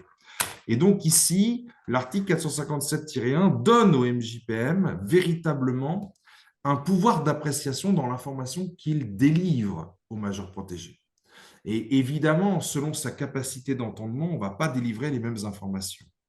Cela dit, il faut toujours délivrer une information en plus du médecin, en plus de l'avocat, en plus du notaire, qui, eux, sont toujours soumis à une obligation d'information. Le vrai problème, c'est que ce texte vise aussi les curateurs et tuteurs familiaux et que, à leur égard, il faut dire que ce texte reste lettre morte. Peut-on saisir le juge pour représenter un majeur protégé en curatelle pour une mission relative à la personne? Exemple, consentement en soins, en visant l'article 469 du Code civil. Non, l'article 469 n'est pas dans le domaine de la protection de la personne. C'est dans le domaine de la protection des biens. Et dans le domaine de la protection de la personne, on a justement une règle analogue. C'est la même règle, mais ce n'est pas le même texte, vous voyez.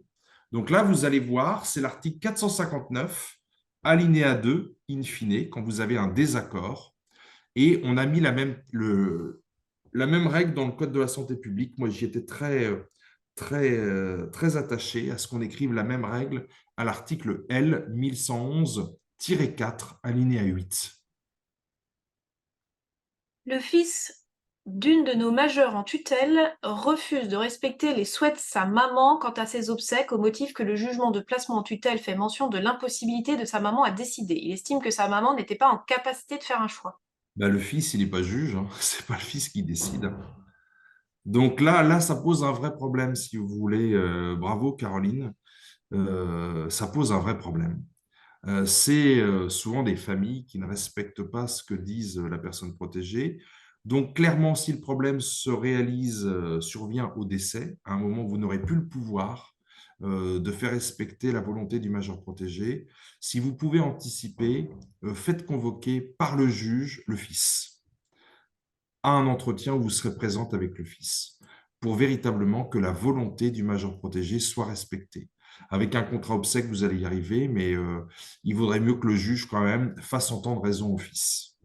Hein, c'est pas parce qu'on est en tutelle qu'on est, comme le disait Marcadet, incapable d'émettre une volonté. Voilà. Hein, souvenez-vous, c'est pour ça que je vous ai lu ces grands auteurs. Hein. C'est parce que, vous le voyez, il y a toujours des gens dans notre société qui sont bloqués au code Napoléon et des visions parfois rétrogrades.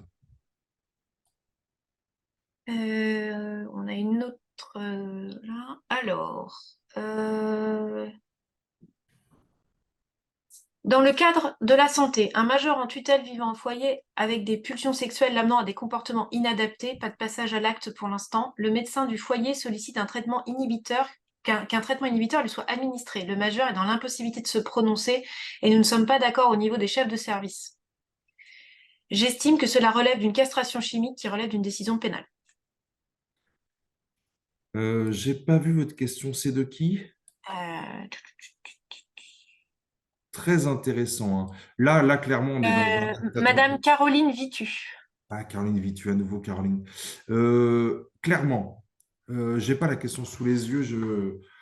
Là, vous voyez, je vais raisonner par analogie avec la stérilisation. Même si la stérilisation est définitive et que votre castration chimique peut être que temporaire, il faut que le juge soit saisi. Le major protégé ne décide pas seul et vous n'allez pas du tout régulariser tout seul ce type de décision. Demandez au juge de statuer parce qu'il y a une véritable difficulté ici. Voilà, vous pouvez le saisir à la fois sur le fondement sur le texte sur la stérilisation, L2123-2 et 459 alinéa 2, conjointement. J'ai un majeur en résidence en EHPAD. Dans le jugement, il y a bien l'article 459 alinéa 1 et 2, pardon, qui doit se faire opérer d'un cancer de la prostate. Il est en capacité de donner son consentement. Le consentement a été recueilli par l'équipe soignante. Dois-je intervenir en tant que tutrice en complément? Non, non, je l'ai vu passer cette très belle question. Voilà, vous avez quelqu'un, alors c'est un acte grave, hein, le fait d'opérer quelqu'un de cancer de la prostate, ça peut être attentatoire à l'intégrité du corps humain. Autrefois, il fallait l'autorisation du juge. Depuis la loi du 23 mars 2019, ce n'est plus nécessaire. Relisez l'article 459, alinéa 2. Voilà. Du moment que sa volonté est lucide, ça suffit. Vous pouvez peut-être, s'il y a un manque de lucidité, c'est-à-dire si le médecin considère qu'il n'est pas lucide, bah, vous dites on fait un rendez-vous tous les trois avec vous, et puis bah, moi je vais vous dire qu'il est bien lucide en l'écoutant devant vous, donner son consentement. Voilà. Mais vous n'avez pas à signer seul, peut-être signer avec lui pour bien faire comprendre au médecin que c'est sa volonté, c'est ce que j'appelle moi une signature qui est porte-plume, c'est-à-dire que vous valorisez sa volonté. Voilà, ce n'est pas une signature au sens de consentement, c'est une signature pour dire que son consentement est, selon vous, libre et éclairé, parce que vous le connaissez bien, il est persistant dans sa volonté, il l'a dit à plusieurs reprises, il est extrêmement sérieux, extrêmement réfléchi. Et deux dernières petites questions, et puis nous allons nous libérer tout le monde. Un major protégé qui se sent bien dans un service en USLD déambule parfois la nuit. Le médecin a demandé un transfert vers un service fermé car il aurait agressé une dame dans sa chambre. Annoncé vendredi et prévu en interne ce jeudi. Lorsque je demande au MP Ce qu'il recherche dans son lieu de vie, il m'indique la tranquillité. Il ne comprend pas pourquoi il aurait frappé quelqu'un lors de ses déambulations. Il s'excuse s'il a fait peur à la dame en question, mais il ne comprend pas pourquoi il aurait fait cela. Dans le service fermé que propose le médecin, le MP risque de trouver le contraire de ce qu'il recherche en termes de tranquillité. Néanmoins, l'avis médical a été posé et le médecin ne semble pas vouloir changer sa position. À noter que le major protégé prévoit de changer d'EHPAD pour un rapprochement familial. La demande est en cours. Le major ne demande pas l'avis du OM... Non, ça doit être le médecin, j'imagine. Ne Ouais. demande pas l'avis au MP ni le mien. Sauvegarde de justice. Alors clairement, on est dans un dispositif attentatoire à la liberté individuelle. Je vous le dis, les médecins prennent souvent des décisions dont ils n'ont pas le pouvoir. Seul le juge en droit français peut limiter la liberté individuelle durablement. Le médecin peut le faire, mais pas durablement. Donc, ici, on a une décision attentatoire à la liberté individuelle et doit être réinterrogée, cette mesure. Et en cas de difficulté, n'hésitez pas à saisir le juge ou à changer d'EHPAD, puisque c'est tout à fait possible, mais il ne faudrait pas aggraver l'état de santé de ce patient. J'ai vu que pour Caroline, en effet, le fils est prêt à aller en justice. Bah, écoutez, très bien, hein. Vous avez des gens qui sont un petit peu obstus comme ça. N'ayez pas peur, quoi. Hein, n'ayez pas peur. Vous ne pourrez pas convaincre tout le monde, mais en tout cas, l'essentiel, c'est d'avoir compris la philosophie des textes aujourd'hui. Il y a quelqu'un Voilà. qui vous redemande juste l'arrêt sur la contention avec soin sans consentement. 5 juillet 2023. 5 juillet 2023, je vais vous l'envoyer, Aurélie, notre note, Parfait. et puis Ça, vous je la le ferez rajouterai. passer. Oui, Vous la ferez merci passer. beaucoup. Eh Merci à toutes et à tous. Eh bien, écoutez, merci beaucoup, professeur, pour voilà, ces échanges absolument passionnants et cette intervention passionnante. Nous allons tous nous retrouver sûrement pour la suite des webinaires MJPM en 2024. Voilà, on a quelques surprises dans notre hôte pour l'année prochaine. Je vais laisser Catherine Gaucher conclure très rapidement pour la MGS et je vous remercie tous pour votre participation et la qualité de vos questions et de cet échange. Merci. Tu n'as pas mis ton son, Catherine. Exact, merci. Donc, merci à tous. C'était vraiment très, très intéressant. Vraiment, c'est passionnant. Alors, il y a beaucoup de textes à connaître. Je ne sais pas non plus comment les médecins peuvent faire parce qu'ils sont peu sensibilisés à ces évolutions réglementaires. Donc, j'entends qu'il y a des responsabilités, mais comment ils arrivent à suivre les évolutions de texte. Et puis, j'ai particulièrement bien aimé votre phrase, monsieur. À un moment donné, vous avez dit, c'est pas le texte qui fait foi, mais la manière dont on le lit. Et puis, vous associez aussi le mot philosophie au mot texte. Donc, c'est très compliqué, hein. En général, on s'appuie sur un texte et rajouter de la philosophie là-dedans, ça montre bien que notre société évolue et fait des retours en arrière et réévolue. Donc, bravo MJPM pour essayer de suivre. Et puis, je retiens il faut ne pas hésiter à consulter les juges. Alors, je ne connais pas trop les DD, mais j'imagine que ça doit être aussi un vrai souci d'encombrement. Mais voilà, pour ne pas porter cette responsabilité qui est forte et très diversifiée. Merci à tous et puis bon appétit. Encore merci à tous. Et oui, j'ai vu plusieurs fois, oui, vous aurez le support ainsi qu'un lien vers la vidéo. Donc, vous pourrez revoir et partager avec vos collègues et le support et la vidéo que nous allons compléter avec le professeur Raoul Cormeil. Voilà. Au revoir, merci beaucoup. Encore merci, professeur. Au revoir, merci.